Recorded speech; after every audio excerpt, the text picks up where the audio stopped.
Okay, let's hit it up. It's time for another installment of Whaddya Buy. Let's go see what happened. I made a trip down south from here in northern Colorado to an amazing record store called, actually it's a bookstore too, called Black and Red.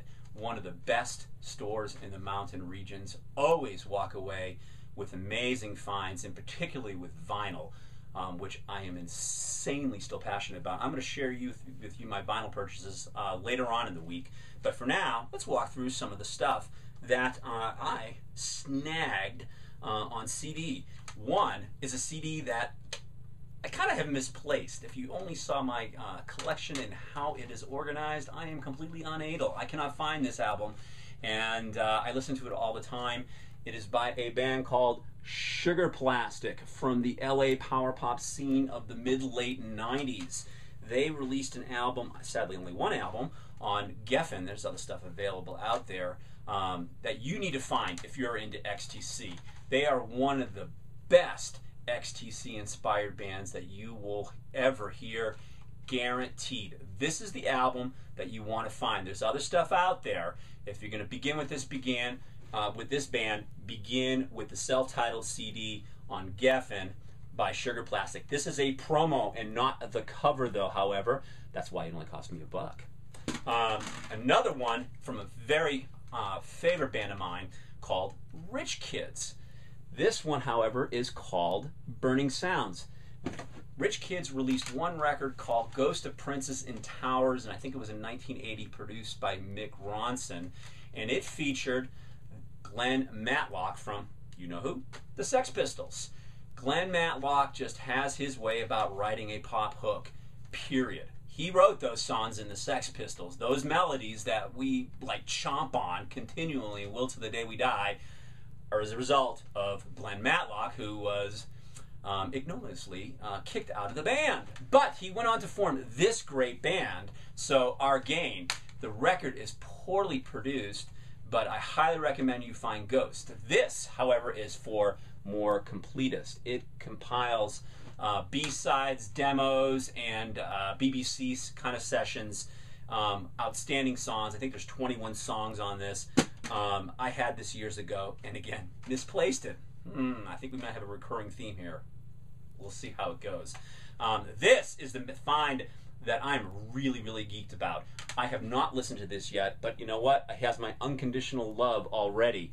It is called Florida Funk, funk from the 45s of the Alligator State, and it features a whole bunch of tracks from 1968 to 1975 of wickedly obscure funk bands from Florida. Only Florida. Big fetish of mine, early 70s funk. So if you have any great finds in obscure bands, in artists from this era, please let me know. Drop me a note inside the tribe, please. But this is just a really, really cool record. My guess is that probably no more than a couple thousand of this thing has been pressed up, and it's probably one of those records that's going to be a massive eBay record in about 5 years. These things always turn out that way.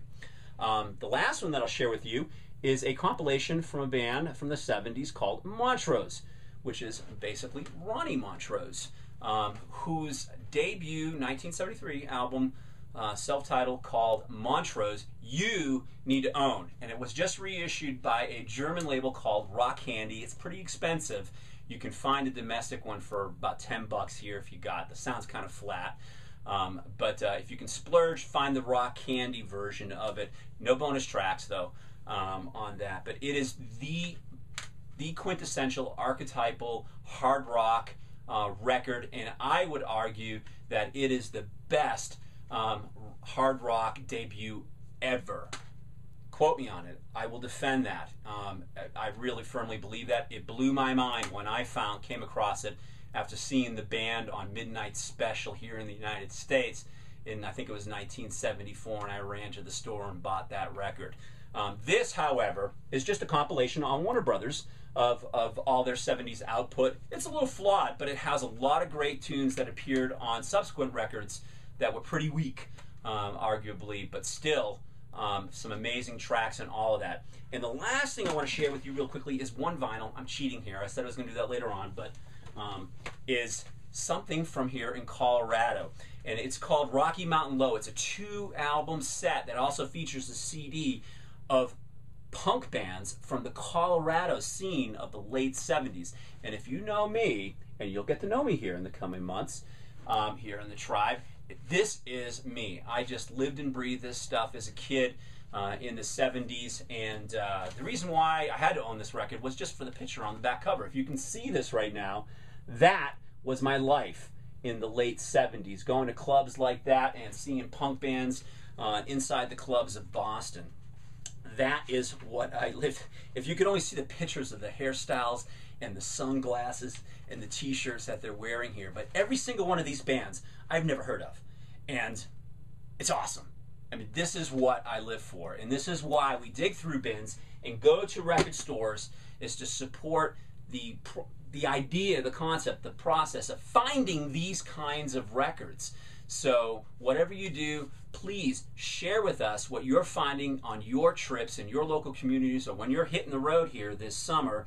Let us know what you're buying. Share it here. We want to know, what did you buy? So get into the tribe here and start letting us know what is rocking your world.